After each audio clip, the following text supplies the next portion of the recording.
Hey everybody, this is Lewis Price along with Glen and James Lutz, and this is the Archery Roundtable. So we got back from Lancaster, and we were going to just talk about, a little recap of how the eliminations went and who ended up taking the podium and go from there. So I know I started off against Danny McCarthy and ended up dropping 3 points in the 12 arrows, which isn't that great. So I ended up losing to him by a point. And he went on to the next guy, and I got to sit down and go home. So, how did you finish, Glenny? I lost to Aaron Shaw. He shot really good. He dropped a 132 on me, which is a perfect score. I shot all right. I shot a 130, so I dropped 2. I dropped one the very first end and second end. Cleaned up my back half.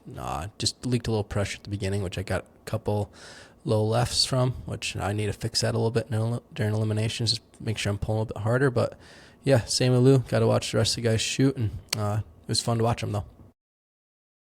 All right, Jimmy, you made it the furthest. I lost to Mr. Perfect, Mike Schlosser, the match before the finals, but I didn't deserve to beat him. He shot a 132, and I just wasn't shooting that good, so I can't really complain.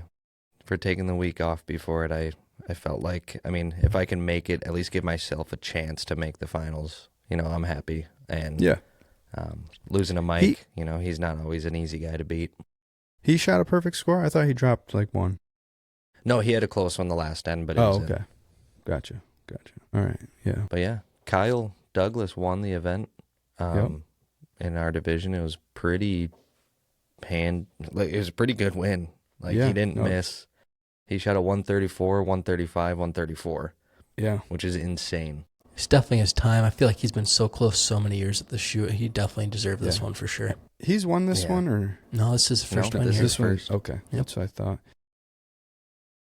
I wasn't sure. I saw a post that said 3 in a row, but maybe that was just meaning 3 tournaments in a row for like the brand. I think it was Matthews that posted that. Yeah. So that's why I was like, I don't think he won last year.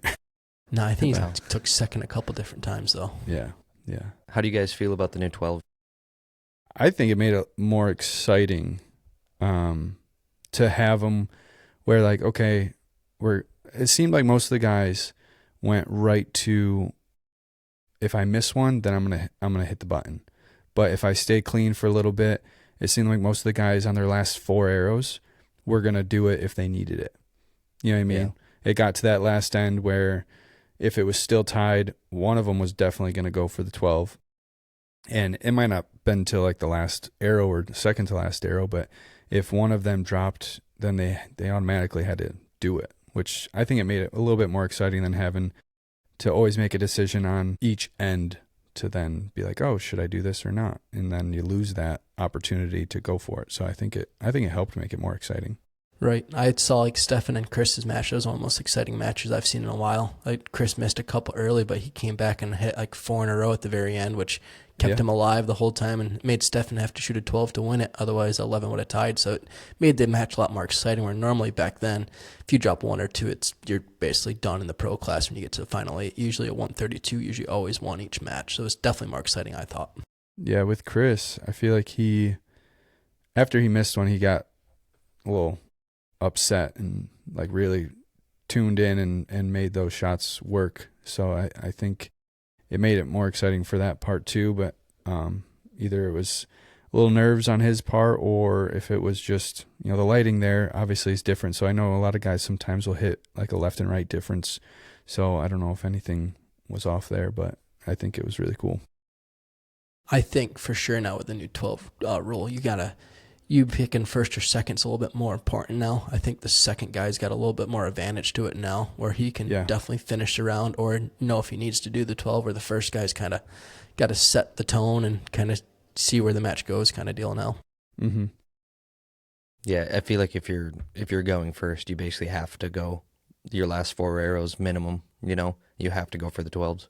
Yeah. Because you can't let the second guy win it outright because you just didn't do it. You said when we were texting in the group chat, you even said it's like this is the new 136 kind of now versus the 132. It's like the new 136. You almost got to hit every ring now still. Yeah.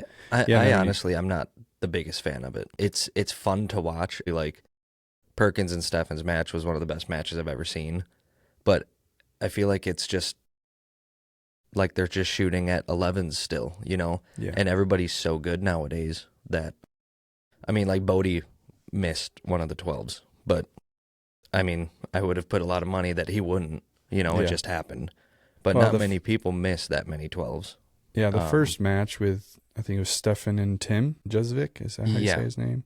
Yeah. I mean, he ended up missing 2, I think, or 3. So that made it not very exciting, in my opinion. Because right, I mean, it was I think a Stefan won by 129 to 11 118. points. Yeah, he won by And like Stefan 11 only points. shot a 129 because he went for the 12th last arrow and missed. Because he already had it won. Right. I definitely think that was a smart move, though, for Stefan going for that last one, just to kind of get used to try aim at it. Yep, try it. Yeah. Yep. Yeah. See if he can see it properly and if he has to make any adjustments. No, that's actually pretty smart. He shot really well, too. Me saying I don't like it, I don't want it changed because it is very exciting to watch. Yeah. So Yeah, as long as things are close, it's more exciting. If guys are just missing all the time, obviously it's not that exciting. The only downfall about it, though, is if you miss one, the match is over, though. That's the only thing that stinks. Yeah. Like back then, at least the 11, if you missed it, there's still maybe a chance. Now it's if you missed the 12, it's done.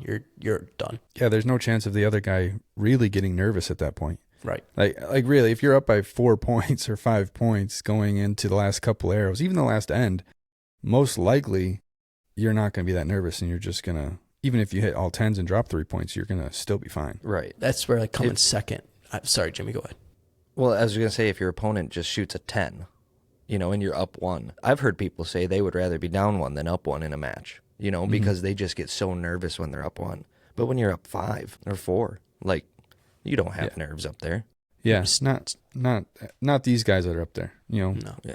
Stefan is definitely playing a strategy, too. Like you saw, he got up 1, and he still even went for a 12 to get up 2 to make it so you can't catch me now. If I'm up 2, I can finish it out with 11. You just can't catch me. He did that Stefan's, he's got that Ricky Bobby mindset. Yeah. Like, he's going for first. That's all that matters. Yeah, I mean, he proved that last year. Was it last year or the year before when he started off with a 12? 2 years ago, I think. 2 years ago? Yeah. Yeah. Actually, if he made it last year, then he would do it every year, no matter last year. I think he kind of was the first time where the 12s really started getting used earlier than normal. It used to be back then it was like always the last arrow. Now he started at first or second end just to Dave get tried ahead. to do it. Yeah. But missed. Yeah, Dave tried to do it. Stefan did it, but hit, and it changed And then everything. Him and Bodie just literally every end they would go for it. Yeah. That year. What do you guys, if you're in that situation, I don't know if you noticed Matthias, instead of aiming at the 12, he just clicks his sight and aims at the 11. Yeah. Where are you guys at in that? What would you do? I feel like it's because it's like a smaller dot. I think it's kind of, I don't know. I feel like it'd be better for me to look at it and try to aim at it versus just trying to aim at the yellow still. Because I think I might aim harder at that 12.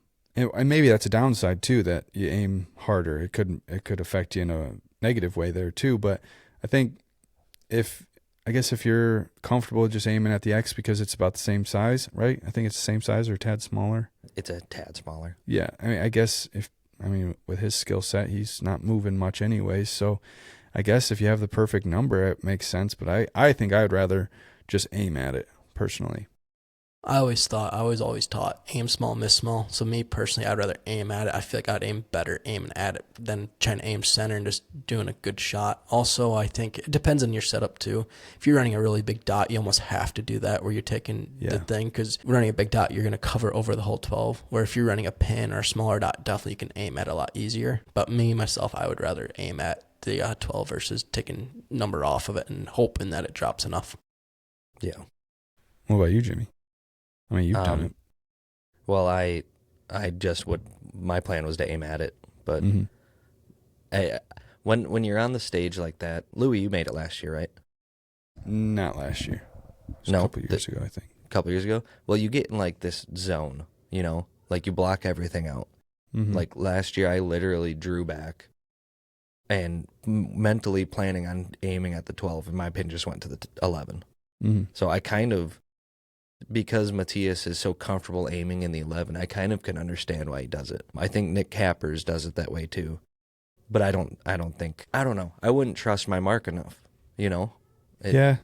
Especially like if you it's just a come total in, guess once you get out there. Right. If you come in, you're not hitting the same as you were on the bales. Now your number's not going to be right too. Is Right. my thought. It's like is that good if you didn't come out there hitting right where you thought you would be? Yeah, if And I you're 4 partially clicks think- low, do you have to do that to your mark as well? You know, right.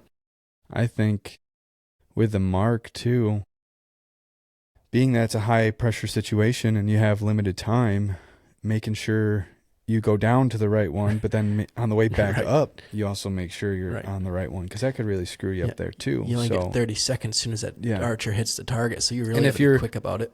I guess if you're lucky to go second going into when you're adjusting, then you have more time because you have the guy shooting that you can make sure your adjustment's good. But like when I was up on stage, I think I've only made it once if I remember correctly.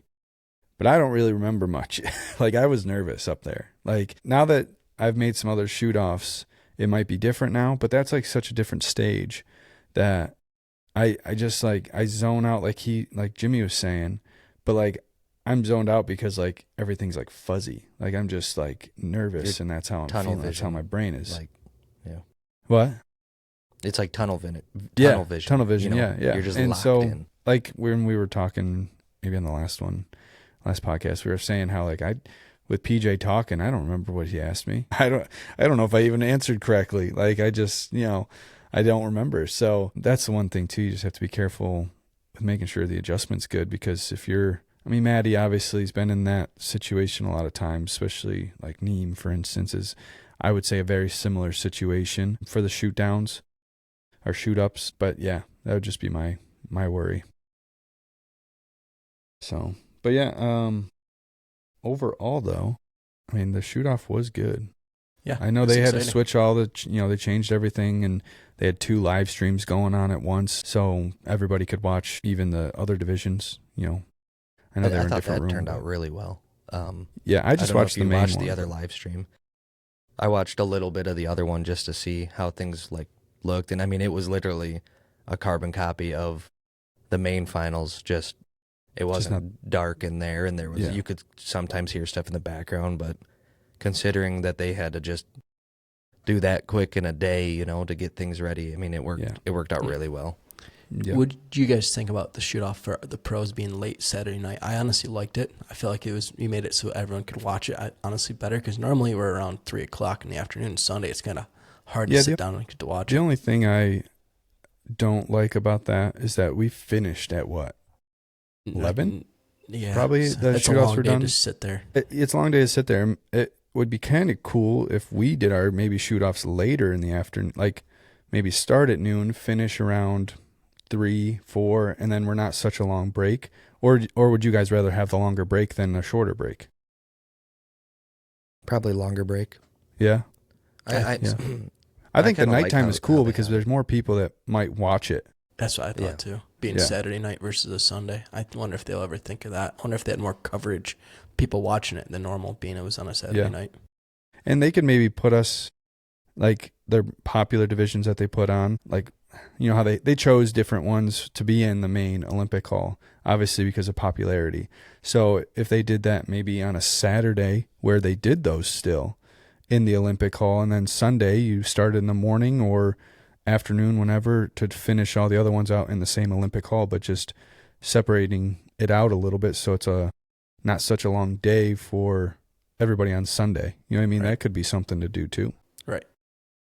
Because that's what I liked about indoor nationals.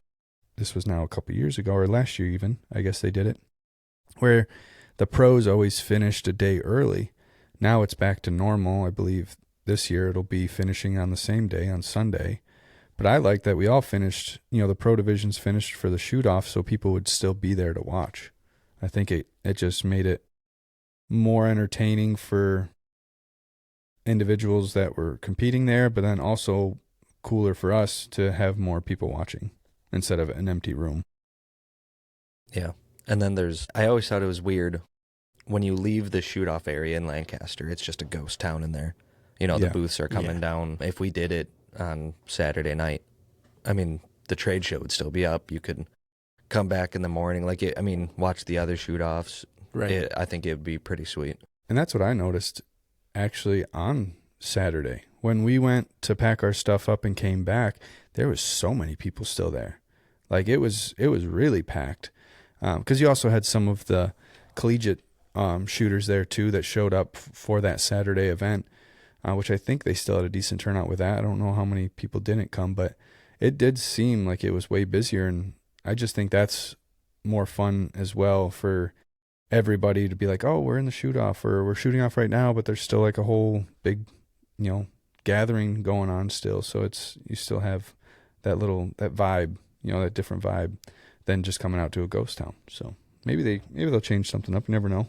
Sometimes I feel like when things go haywire because of things you can't control, it might show you some different options you could do. I don't know. We'll see. But either way, I feel like they'd probably run the best indoor tournament. Like, yeah, everything about it is just so smooth. Yeah, let's actually stuff talk more. They did this year was awesome.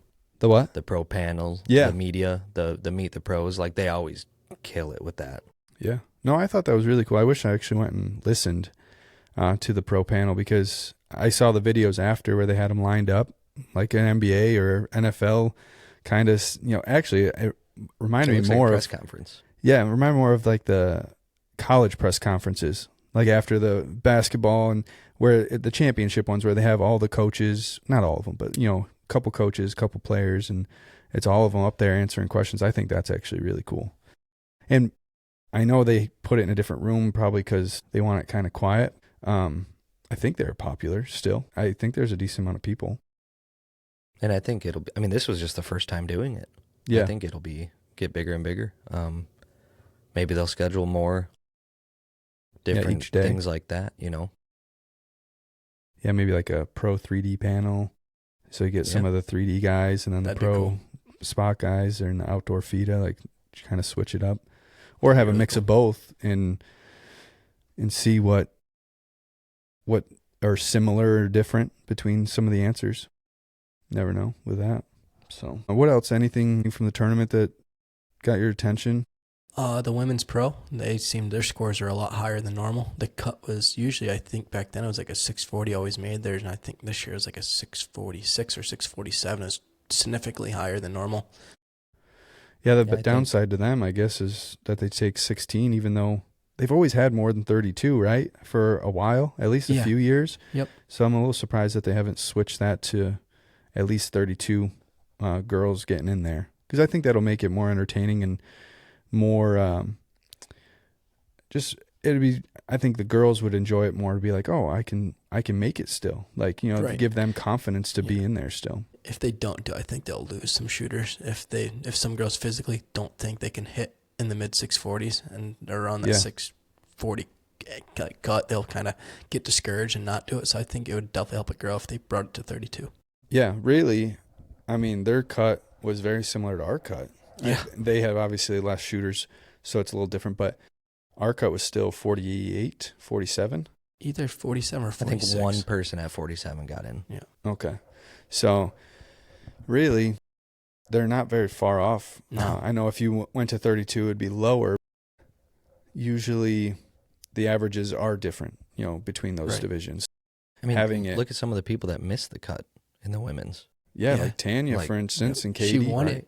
She's won it a couple times, at least once. Yep. Because Tanya shot a 45, I believe. Yep. What did Katie shoot? A 640, and she said she was 29th, even with a 640. I think she said 640 was still like right at 32.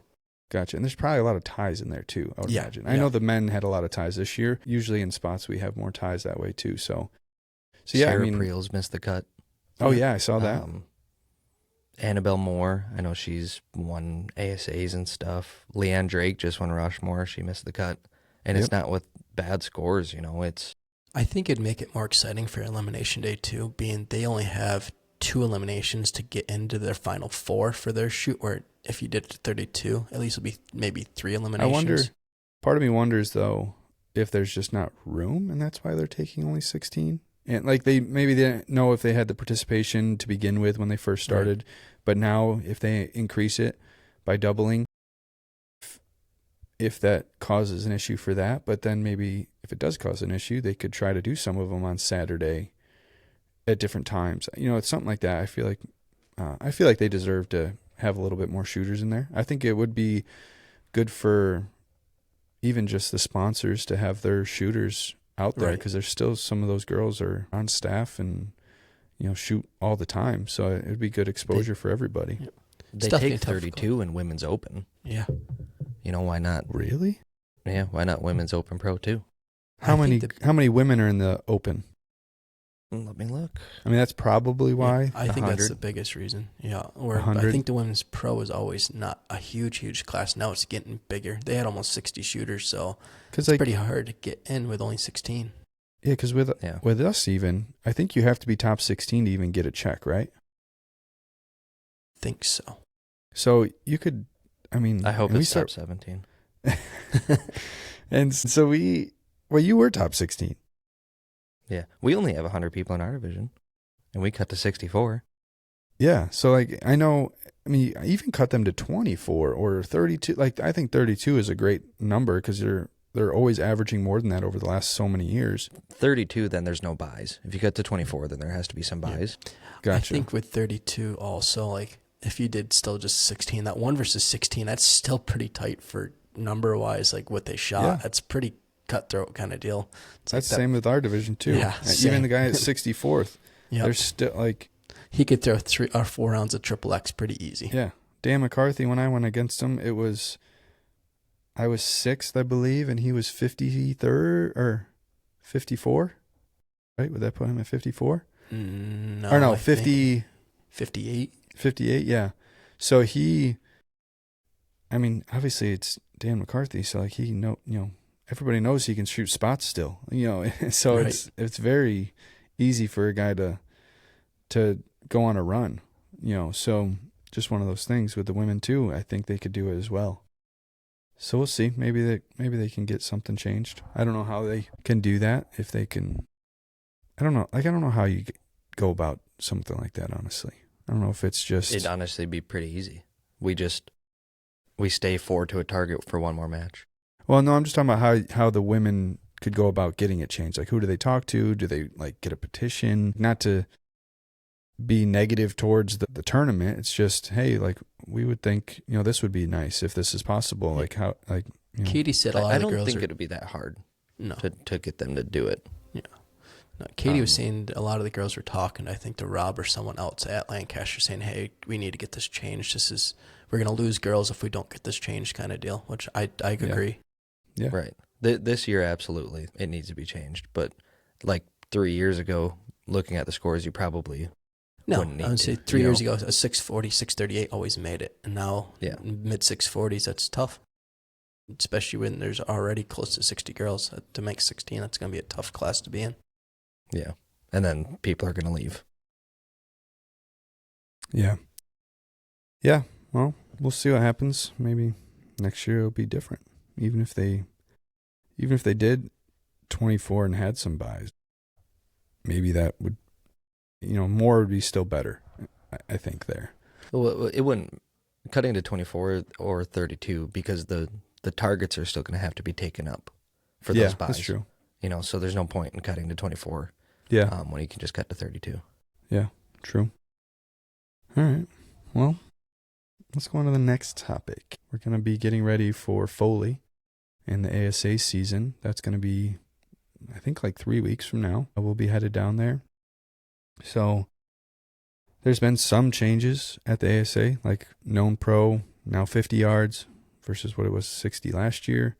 I think there has been a decent amount of talk between the archers where they're kind of bummed about that. I think everybody did enjoy it. I think our class got smaller from it, but I think that guys overall that shot pretty much throughout the whole year enjoyed it. I don't know what you think, Jimmy, but I think it was... I loved it.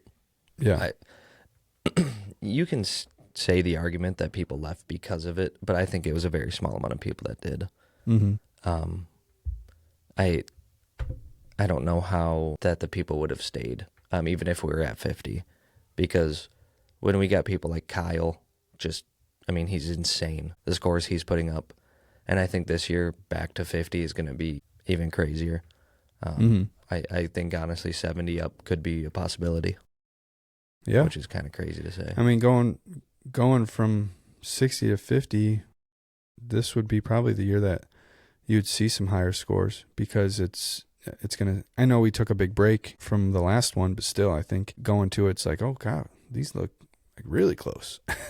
You said So- it before, Jamie, like a 50-yarder on the 60. You guys were gunning at those. Now it's like that's your max yardage. So everyone's Right. going to be gunning at every ring Yeah. now. Right. I think My goal for Foley is 80 up. Very simple. I'll give you Yeah. $1 if you do it. Do you think, though, Okay. if it kept at 60, the known 50 guys, you'd have less guys wanting to jump up and do it? Just being it's a big jump. Not a big jump, but it's I extra don't 10 think so. yards. I don't get why you wouldn't want to shoot it. It's way more fun shooting 60 yards. Like, it's cool. And if they're going know? to shoot known, which honestly ASA is pushing more towards being known than a judging Yeah. organization. I mean, if you look at all their amateur divisions, Even their how youth many classes. judge? Yeah. Yeah, I That's don't the think one any thing for ASA I do wish youth-wise they'd bring back. Like they used to do 50-50 at one day known, Yeah. one day unknown. And I wish we had that. yeah, I think it'd be I exciting. That'd would- be so much fun. I would shoot that. Yeah, I would have a totally riot. shoot that. Yep. I think you could actually, if you did combine something and just did a trial, I bet you would get a mix of both the unknown guys coming to do it because they would think it's fun, and then because it's still a chess match, like you Oh, yeah. still have to guess on those days of like, or not guess, but plan like, hey, am I gonna go for up or lower? Like it's more strategic because if your numbers are off, then it's gonna be harder, and that's like Yep. the game you play. Is you're always trying to go that upper because Yep. you always underjudge or whatnot. Yep. You know what I mean? Things like that. It's just different. I think that would be a sweet class. I definitely think it'd be nice to see if ASA would go back for the youth because it's kind of making them so they're already deciding what they're going to shoot. Unless I feel like now the only unknown shooters are if like the parents kind of kept them in it in the unknown, or hopefully it's not a dying thing, but it'd be nice if they went back to 50-50. Yeah. Yeah. I think there's only really in the amateur, there's only like semi-pro that maybe is unknown. They still got Open A and I think Open B. Okay. So there's still those. And then, but other than that, like you said, I think it's literally just two other classes besides semi for amateur wise. Yeah. So I think that stinks because I feel like there's still a big draw for the unknown. Like they are pretty popular still. It's their I biggest think- coverage too in the shoot down is Mhm. the unknown. That's why they're usually always last because it's the biggest coverage Yeah. that the cam gets for it. Yeah, so maybe they'll open up some more. I think it's kind of crazy that the youth, like if you want the youth to continue and that to continue to grow or even stay the same, you have to have people judging. But we'll see. Another big change for ASA was Shooter of the Year. I know it's like a point system now. I have the rule here, but you just pretty much get points for first through, what is it? First through, First through 10, and then First after through that, 10. everyone gets 30 points. gotcha. Okay. Yeah, that's a little weird that everybody gets, like the 11th guy gets the same amount of points as the last guy. I think that's weird to me. That doesn't make much sense because if the guy's last, let's say he's last because he didn't even shoot an arrow, does he still get the points? If he signed up and paid, does he still get the points? No, you'd have to shoot one arrow. You have to? Yeah. Okay. But I've seen some guys leave the second day, so they still get the same amount of Right. points as the guy that came in 11th, even if they only shot one day. Yeah. I feel like, I want to take some of the blame on this. okay, good. Because I had some conversations with them about the Shooter of the Year, and I mentioned a point system. Now, what I mentioned was we do Shooter of the Year like normal, but you get bonus points for making the shoot-off. So, like, if you win, you would get 5 points bonus. Second, you get 4. Third, you get 3. That way, it's almost a little incentive and bonus for being in that shoot-off. For This sure. isn't really that. I don't really understand this shoot-off or Shooter of the Year system. Yeah, It I guess seems a little wild to me. I guess you could come back from this. Like, let's say you took and got 30 points. I guess you're still somewhat in the Shooter of the Year still because it's 20 points you can make up. But that means the guy that won that tournament would have to take it as well. And in our Yeah. division, for instance, I feel like that doesn't happen very often. I feel like we have a lot of guys that are consistent with either making it or always being first one out. Like Jimmy, for instance, Kyle. Like those two guys alone are like always in contention to be there. And there's still more guys too. But it's just weird that there's that point system. I think I like the bonus point idea better. Me too. What I don't like about it is like last year at Benning, I shot 22 up. The first place was 26 up. So there's only a 4-point difference. I ended up taking 7th because of not having 12 rings as much as the other guys. So now I already got, what is that, a 14-point difference from 1st to 7th. But even though I only shot 4 points difference, I kind of was like, that's not really, I don't say fair, but that's a pretty big disadvantage, even though I shot, honestly, not as good as the first, but pretty dang close to only be 4 points away and now be 14 and shoot of the year points is that I don't really agree with. Yeah, I think it makes it a little more entertaining to be like always in contention when even if you're not in the shoot off. So like if you're the first one out, like Glenn, you this year, I think you were the first man out 2 or 3 times this year. Does that mean that the point difference is quite a bit between those? It's a huge difference. But you could be within less real scoring points than the other points. In the whole, like in the last shoot, you could be right there, still closer technically in your score versus those points. So I think that takes away from how close each guy is in that division, and especially with our division too. I feel like you could still be pretty close in score. So I'm pretty sure I know why this was put in, and it's for a specific group that basically complain most of the time about how things work. Gotcha. I'm not going to call out any names or divisions, but it's one specific group that just keeps complaining about stuff because it doesn't fit how they want it to fit. And this is what we're stuck with. Yeah. Yeah. Well, we'll see how it goes this year. Obviously, they can change it whenever they want. So, if it does well this year and there is good feedback from it, then that's good. So we'll see. Because is this just for the pro classes, right? Yes. I think it says here. Yeah, all pro classes. All pro classes. I think, too, this year we don't get to drop one, which that kind of hurts for some guys, too, especially if there's any conflict with our shoots together kind of deal. Yeah, I think that stinks. And because I think if you're going to get guys that have to miss one, they might miss another one just because. Is there That's really how I no look at it. drop? I'm pretty sure. That's let's see. crazy. I mean, let's say you have to miss one. Family emergency. Somebody's getting married. Who knows? Or just you have in no our incentive to go to any other ones. Yeah, just in our case though, Jimmy, if we had a USAT or something that we kind of have to go to. No, I mean, last year we had to skip. Yep. Yeah. Shreveport. Yes, yep.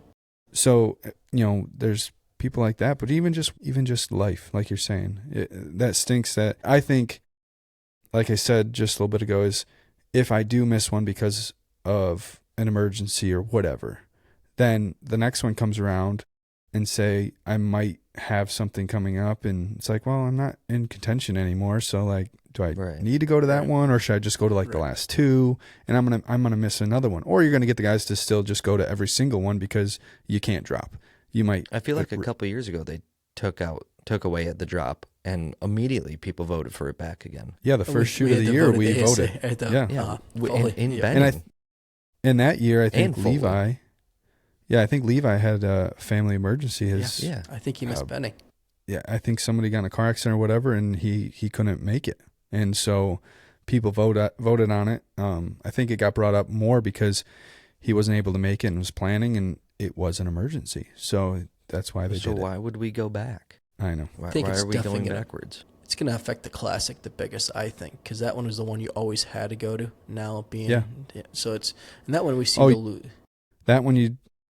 Back then, that was one they counted no matter what was the Classic. Gotcha. That was one you couldn't drop, so that kept guys to make sure they went for it for sure of the year. Now, being if it doesn't matter, if they've already missed one, they might just skip it in general, which seems like who cares? Being the final shoot though, they might not skip that one, but the other ones in between they might. If you already missed one, why would you choose an ASA over anything else then? There's no incentive. Yeah. Yeah. Especially, like, let's say you're one of the guys that feels like I can compete, but I'm not going to win. Then just go to a local shoot that weekend. If Yeah. it doesn't matter, you The know. one thing I don't like about not dropping too is what if you had an equipment issue at one shoot, and now because of that one shoot, you're done for shoot of the year. I guess with the point system, you're not done, but still, you're definitely hurting your effect on it big time if you don't get to drop that one. I think what they should do too, like I follow a little F1 just because Jimmy and Stefan and Mikey talk about it and whatnot, and Maddie. But with that, they half the course or half the racers get points. So, if you're last, you don't get any points. I think that's kind of the same thing in our case. We should maybe go halfway through or pick a number so it's always consistent, whatever that number is. But always have a number where it cuts off where nobody gets points after that, because maybe it's just a feel-good thing, like, oh, we're going to give these guys points even though they're maybe always going to be consistently down there or whatever. Like, I just think it's, I don't know. If you got rid of everybody getting points, then maybe go to a drop. So, like, if you did get out of the points, you could at least drop that shoot Right. where you're now going to get points because you did better in the other ones. You could do something like that too. Last place will get 30 points. Yes. Yeah, I'm pretty sure that's what it says. Same as the And then- 11th place.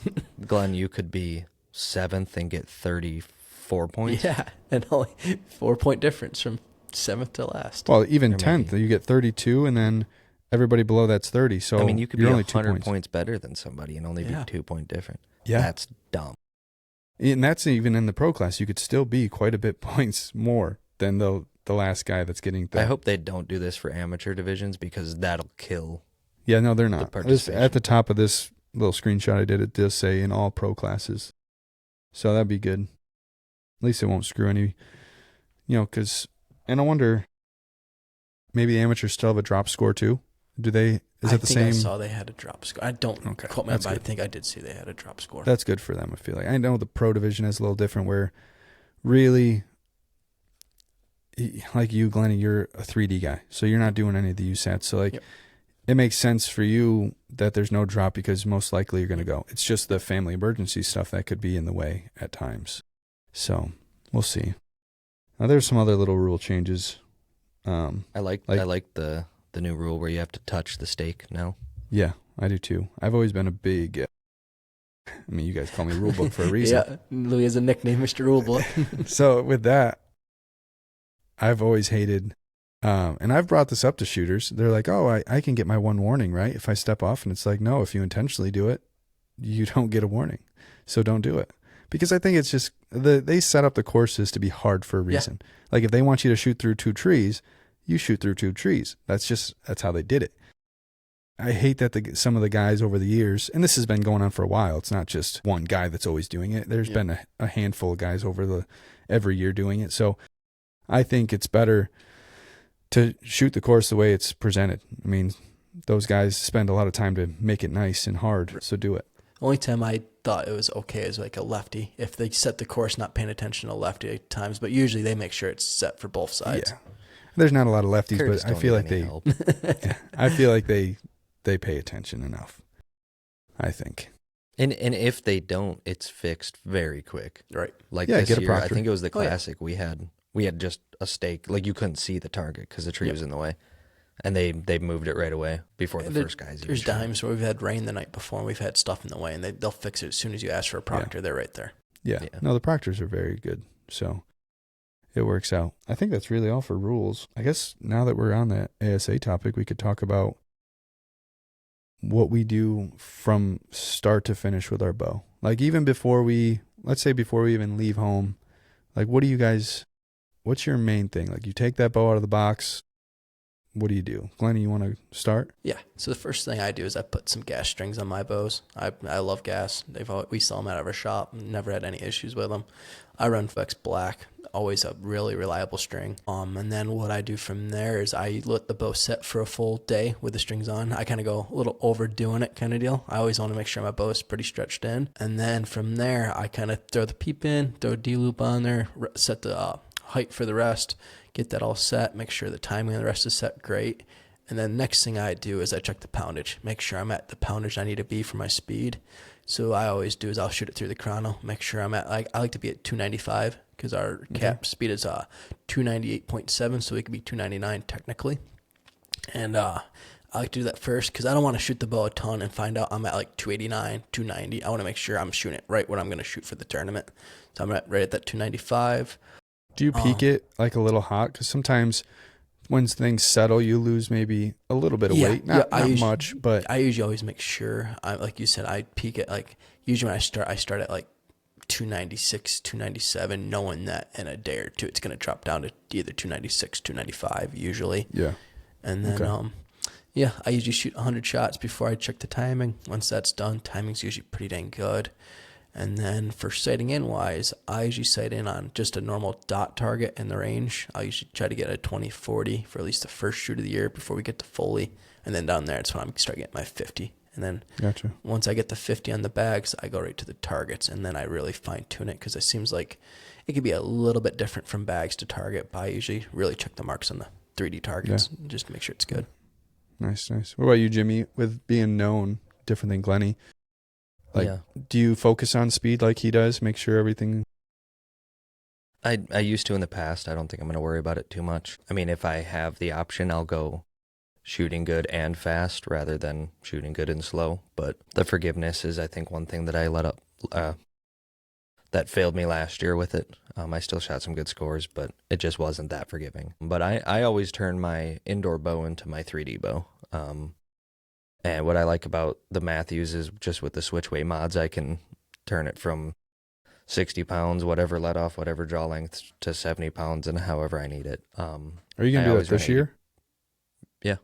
Like, just because we have 2 ASAs before Vegas, I didn't know if you were going to just try to keep one bow set up for Vegas until we're done with that. And you guys got indoor nationals too, another indoor. Yeah, indoor nationals too, That's one thing that, I don't know. I've got a 38 sitting right next to me that I might do for that. Gotcha. I'm going to set up the 20 and see how it shoots for Foley because it's not hard to switch it back to indoor bow, especially with just changing the mods. It's super easy. But the biggest thing for me with 3D and building a bow is torque tuning. That is by far the way I feel like. I don't know if it's more because I punch or if it's just that necessary, but that is the biggest thing for me in any longer distance bow I have is torque tuning. Same here. And really, I don't do I've never group tuned. Maybe I should, I don't know, but I don't even know how to do it. Once I paper tune, torque tune, call it good. I've never shot a bare shaft. I don't know how to do that, but I think you do. Every bow that I've had torque tuned well has been amazing, and I do wind tuning, but I can't tell anybody about that yet. Yeah, and I think torque tuning is huge shooting distance.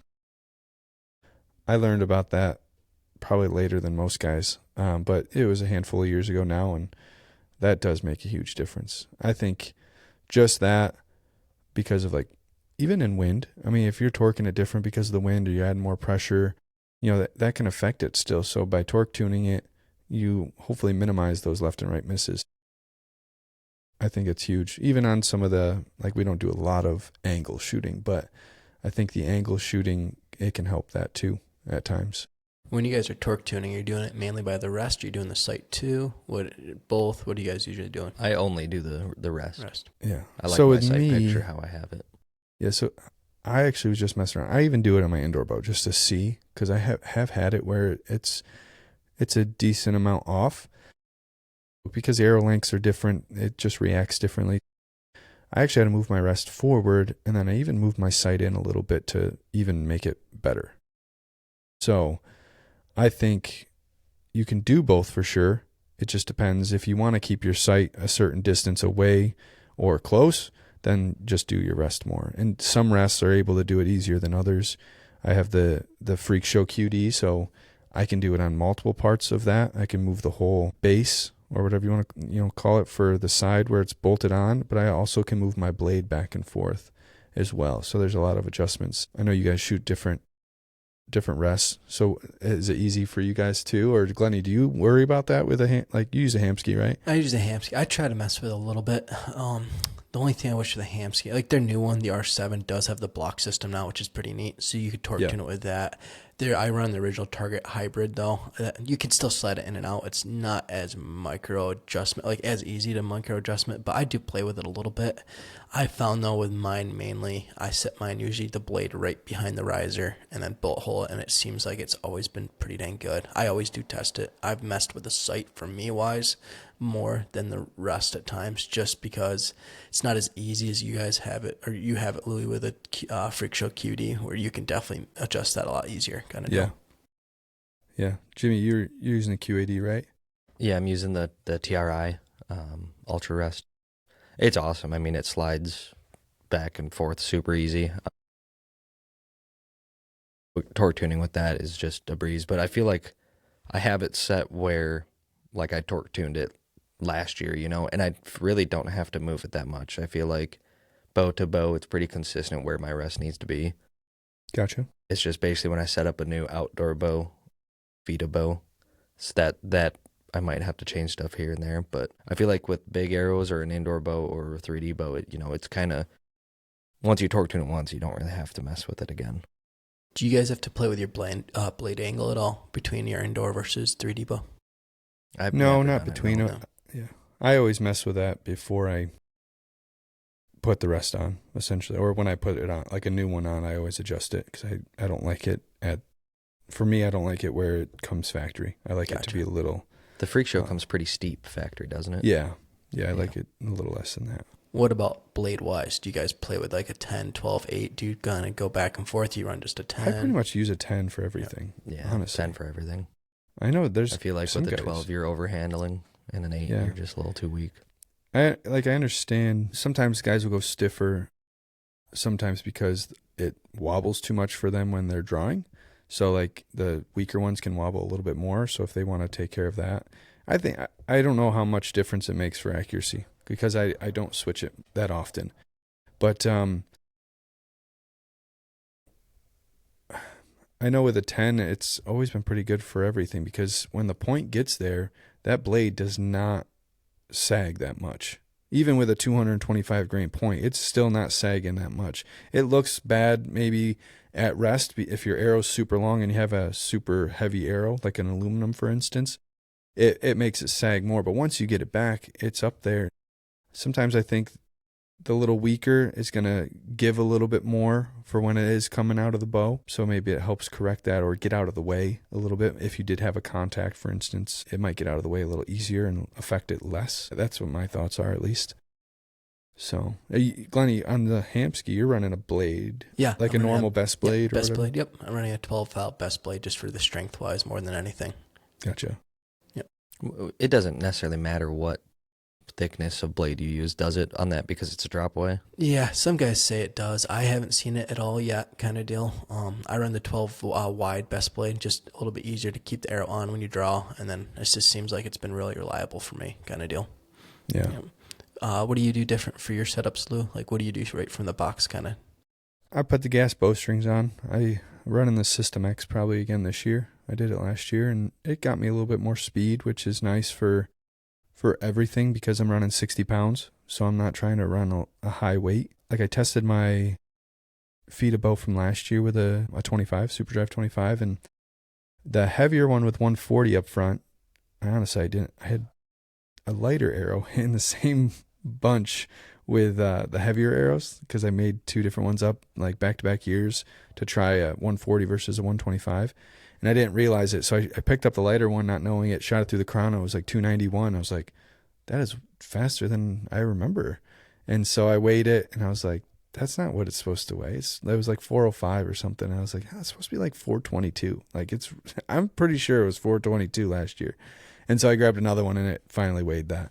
So I shot that one and there was actually only like a 5 foot per second difference. So it was like 286 with that little heavier one.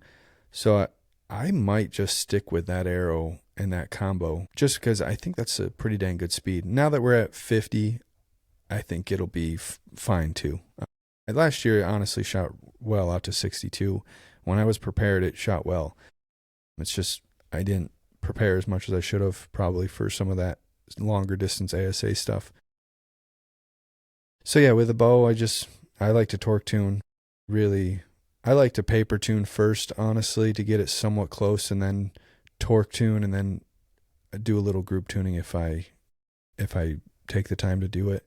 But I'll check it through paper too, because with AE QD, if when you do adjust the angle of the blade, the bar that you can move that blade piece on angles with it. So like if I moved it back or forward from a position, it would raise the blade or lower the blade. So like I always have to like check that if I move that. I try always to move the main base that's bolted on instead of the blade, just so I don't have to move with the height. But sometimes I have to just want to mess around with it. And then really, I don't do too much crazy stuff. Like with my loop, I was going to ask you, Glenn, and Jimmy can chime in too. Do you guys run your loop like straight through the burger? Like do you level it right through the burger? Do you run it high or low? Through most of my elites, I've always ran mine a little bit high. Seems like for me, it's always shot a little bit better. Also for clearance to my finger, that's one thing I need to get clearance sometimes. I one tournament ran it low, and I noticed I was clipped my finger with my vein. So I've kind of from there on, I've always ran mine a little bit higher kind of deal. Okay. Yeah. Yeah, I'm running mine pretty much level. I'm fairly level. Every now and then I'll have a bow that I just tie a little bit high, but yeah, fairly level. Yeah. One thing I do big for 3D wise, I always check it too for indoor, but my second and third axis, I always find that's pretty important for 3D, making sure all the axes are right. I notice if they're not, you can definitely have some left and rights too during the 3D. Yeah. Some of the tournaments, I feel like the third axis doesn't affect it with the ASA because it's so flat. Yeah. But there is, I mean, Benning, or not Bennings, Kentucky, London. We get some uphills usually. Yeah, a little bit more there. Not a crazy amount, but I feel like the last time we shot there, because it's been 2 years now since the tornado, the new course that they made definitely had some more hills, especially left and right. So making sure your first, second, and third axis was on, I think made more of a difference there than the past shoots before. Do you what do you guys do to set your second and third axis? Is there certain tools you use? What do you guys usually use? I have Dad has this old, I don't even know who made it. It's just a vise that is bolted to the table, and you pop the sight on there. I like to start with that, level it, see what the third axis, and then put it on my bow. I use the draw board to then just check it. Like I think sometimes definitely the torque of the riser can make a difference with some stuff, but also I don't do this very often, and Tim Gillingham would probably tell me I should, but I don't do it at full draw, like me drawing it and using like the Hamsky third axis level. I do sometimes, like in Reading last year, I had to put a new sight together because I was adjusting a screw and lost the screw. My fault, obviously, and so I had to get another sight set up. So I did it then just because I didn't have any other vise. But part of me hasn't really noticed a difference between doing both. I think it's been pretty good either way. What about you, Jimmy? I've got some like bright sight thing, I think it's called. It's a little platform thing that you put the sight in, and that worked well. I don't remember the last time I've leveled a sight. But do you usually shoot yours in usually? For the second and third? No. Usually the only time I really worry about it is when I show up to Reading or field, and I usually just level it to the bow in a door frame and then call it good. Yeah. For me, while I was doing IBO, I definitely got to check mine because we get some pretty uphill, downhills IBO. So I always kind of check my stuff over. What we got at our shop is a jig where you take your, it runs right in your stabilizer mount, and you put the bow in it, and then I level the bow to that, and then I level all the axes from there, and I can lift it up and down to check it. And then after that, I always do double check it actually on a target, shooting uphill, downhill, just to make sure. And it seems like every time from doing that, it's always been pretty good. Yeah. The nice thing about the Excels that Jimmy and I are shooting, you're shooting a CB still, right? With a new micro on the bar, first axis, second axis, or first axis, sorry. That's nice if you did have to adjust it on the fly. You don't lose a position really. It can go back pretty easily, and then you can just tweak it. So if you had any issues from 20 to 80 yards, I feel like that's pretty easy to use now. So that's always a plus. Anything else that you guys do for tuning? Like, do you do anything with your arrows to make sure they're grouped properly, or I've sprayed mine before at times, or sprayed the rest just to see Just if for I'm contact. noticing. Yeah, if I've noticed like groups aren't as tight as usual, I'll check that just to make sure I'm getting clearance there. Other than that, no. I just paper tune, and then like you said, I'll check. I've done my sight in and out one or two, just a little bit torque tune wise for me. Mm-hmm. But a lot of it just check clearance, make sure I'm clearing the blade, the whole riser, and everything. Gotcha. I've never done that. I feel like the making my riser dirty would make me angry. My OCD would be kicking me. Yeah. Yeah, well, yeah, I feel like there is definitely more things you could do to a bow setup if you wanted to. I know there's guys out there, especially Tim, he puts a lot of stuff out there, what he does. I think it probably does make a difference. I do.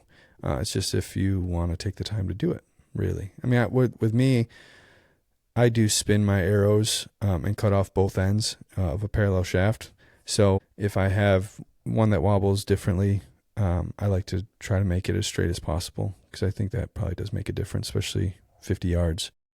And when you're trying to hit a 12, that's, it's not a huge thing, huge dot out there. So you have to be careful. So now with our parallel pros that I'm going to be shooting this year for FIDA, I might even look at that, even though the X10s come pretty straight usually. I'm just going to spin them, check them, see if I can cut a little off each end and even go from there for that. So yeah, what else on that topic? Do you have anything? For ASA wise, for you guys from the known, do you try to run a heavier arrow tip weight to have less glance outs at all? Or do you not really worry about that?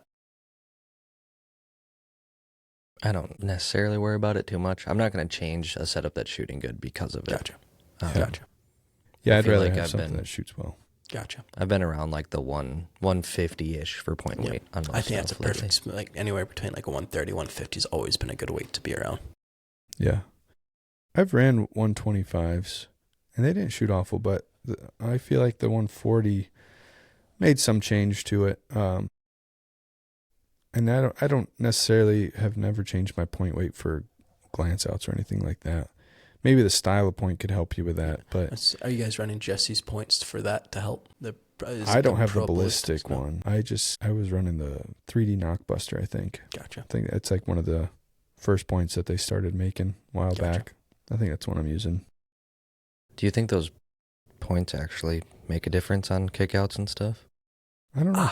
I ran them one year. I thought so when I shot known. I did. I had a couple times where I was like, oh, wow, that should have probably glanced a lot more, and it rode right down the shaft. I think they are worth the money, honestly. Yeah. Yeah, there's a lot of guys that swear by them. So I would say it's just how often it's going to help you too. If you, like with me, I play the game of whatever's open more. So like I like to do a lot of uppers nowadays, but if there's a group of us that's 3 of them in there, and I've even switched my call to be the opposite of one if one guy shot, because sometimes that arrow just comes in and kicks up or kicks down wherever, and that knocks there, and there's a good chance you're going to glance. If it's on the upper half and there's still a bottom half or vice versa, there's enough clearance. But I mean, sometimes I've played defense in a way where it's like, oh crap, we got to be careful of that. So I've always just switched because mentally I feel more comfortable, because if I'm thinking in my head that I'm going to hit it, there's a higher percentage chance that you're going to hit it. So I feel like it's better to play safe by going to the other one but still gunning at it. You know what I mean? Right. I feel like too, I'd always look to see if they're running a pin bushing or not too. If they're running a pin bushing, you don't want to get anywhere near that, because usually it's a pretty big deflection. Mm-hmm. Yeah, there's not a big chance of even Robin Hooding, so you have to be careful. Are you guys running pins for 3D this year? I am not. I'm running just an Easton Super 3D knock. I've seemed like I like pins. It's just you really got to pay attention to them. Make sure they don't bend at the end. I feel like, especially shooting bigger arrows, I just don't like the idea of a pin. I know some people do it and it works well for them, but yeah, I don't think I've ever ran a pin anything besides an X10. Honestly. okay. Questions? We've got some listener questions, and I'll just start with this one because we're kind of just got done talking about 3D. And Jake Cabrera asks, what are you using to sight in on 3D targets? A straight line, a dot? I can start quick just because I'm going to be doing this later with my bow. But basically, out to about 30, I aim at a line.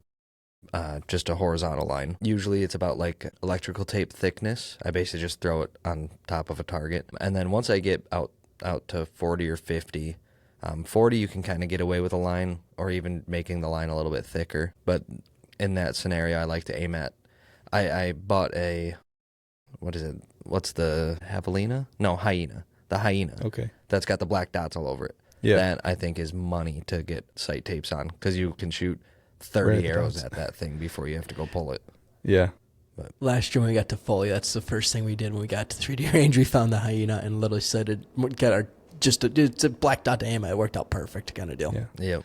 And it's pretty close to the 12 size. Yep. Yeah. I like aiming at dots just in general to sight in. I think a line probably would work well too, but for me, I think I aim better at the dot, so that's why I just do that. Especially if we're only out to 50 wise. I think I've tried a line before more for redding, like just for quick marks for redding. I didn't mind a line. Like I didn't make a ginormous, just enough to get like a quick 60, 70, 80 and then start going through tapes and stuff. Yeah. I think at some of the first ASAs, I have tested like right at 20 or 30 yards with the line on those bags, the Delta bags that they have. Yep. Just because it is a pretty thin line, so I feel like you can make sure. I mean, if you shot low, you would definitely know because the dots on those targets at that distance are a little bit big. Every time I've had to get a tape on those bags and aiming at the dots, I'll get into the woods for the round and I'll shoot 2 inches high on everything. Yeah. Gotcha. It's kind of hard for those bags being they're white. It's tough to see your pin at times, I've noticed. Especially the blue. Yeah. Yes. Yep. I've seen also like what Paige does at times. She'll bring one of those small 3D targets out in the bags. Some guys like doing that, setting in on that. Especially if you want to set on a 3D target, not spend a ton of money on a 3D target, you can always get that. That's a good thing. I'm driving to Foley. I'm going to bring the hyena. Nice. There you go. Perfect. I'm just going to bring it. We'll put it at the house. We want with it. Property of Shoot right on the beach. Roundtable podcast. All right, Glen, we got any other questions? One guy asked, Gary Miller asked, can you guys talk about how you anchor and how you adjust to your anchor and what changes you make while changing shooting distances and steep angles? Yeah, I mean, for me, the anchor point is pretty important. I know like Bodie and Maddie have come out and said, oh, I don't really center my peep and whatnot, but their anchor points are solid. So like if they didn't have a solid anchor point, I think that makes a bigger difference. Because if you're consistent, it doesn't matter what you do. It's whatever you can do over and over again. So anchor point is definitely important. And the way I adjust mine is usually with the peep height. Like if I want to mess around with trying to get my hand down on my jaw a little bit more or up, I'll just move my peep up and down and see what feels comfortable. I've even tried the trick of sighting your bow in without the peep at 20 yards, for instance.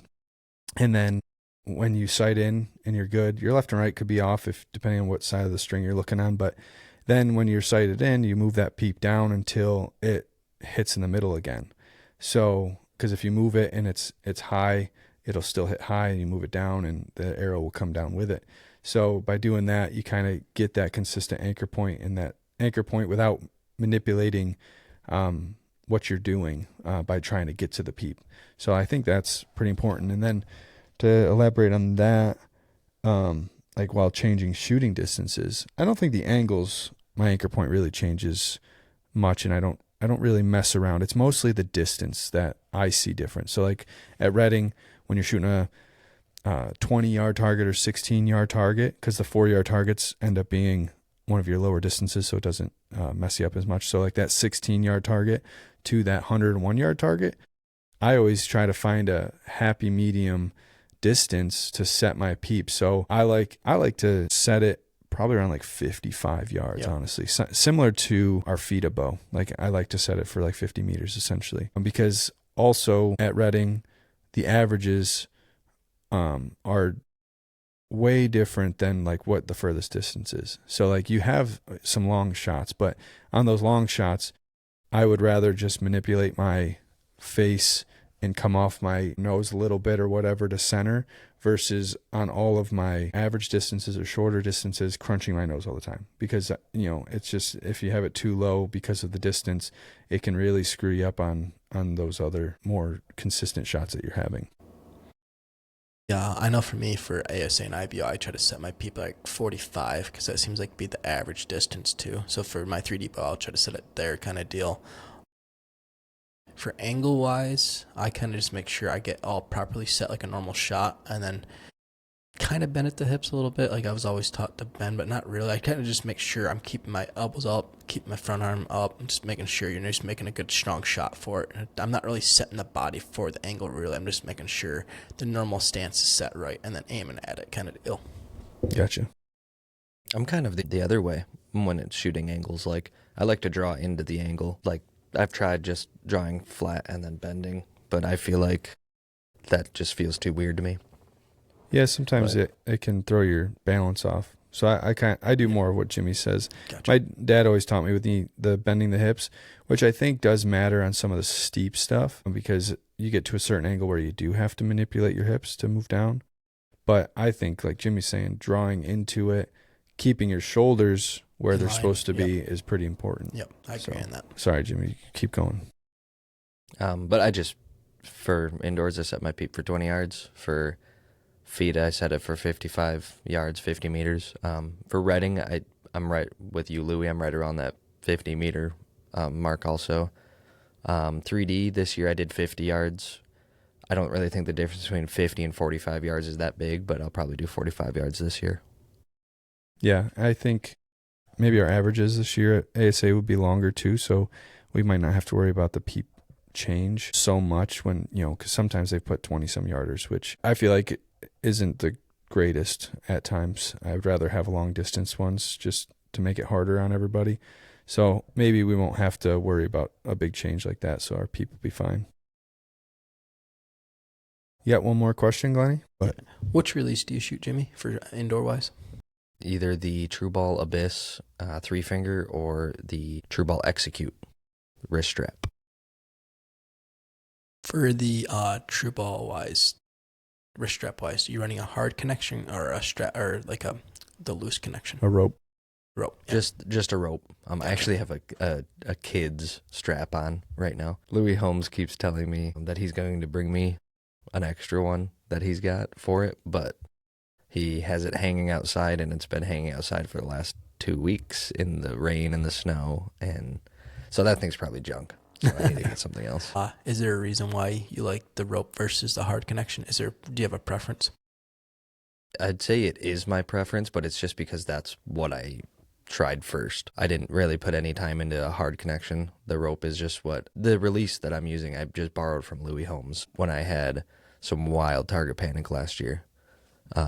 And luckily he hasn't asked for it back yet, but I think he has, but I think But he's he ain't being getting nice. it. Yeah. Glenny, what about you for release? I know a guy had a question for Jimmy, but what release are you using? I'm running I don't know if we... we talked about the last podcast, but I am running the True Ball Goat in the thumb position. Okay. I think I might play with the Abyss a little bit. I've yet to play with that one, but I think I'd like to try that. Yeah. I've ran the Blade for hunting. Really like that, but I think I'd like to play with the Abyss a little bit. Okay. Gotcha. Yeah, I'm using, like I've always used, is the Fulcrum with a click. And I'm using the standard click. It's not even the fast click. A lot of people use the fast click, but I like to be able to relax more into it with that. But yeah. All right. So I think we answered a few questions from some people. Talked about some good stuff. Hopefully more questions keep coming in. We did do a little story about asking for questions, so we'll have to look through that for the next episode and maybe answer a few more each time we come on here. I think it'll be fun.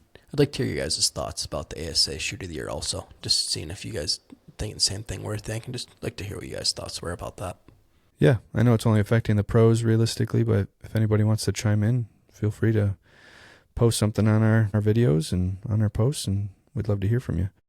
So for now, we're off and get to practicing, hopefully. We'll see. It's really cold right now, Yeah. so I don't think I'll be outside. But no, definitely looking forward to Foley. yes, yeah. Hopefully it's not fully like last year, though, because fully last year was really cold. Yeah. Yesterday I looked at the weather. It was negative. Or it was 24 degrees in the morning. I was like, oh my God, not again. Yeah. All right. Well, for now, we'll go and shoot our bows and talk to you guys later. Thanks again. Thanks, guys. Peace.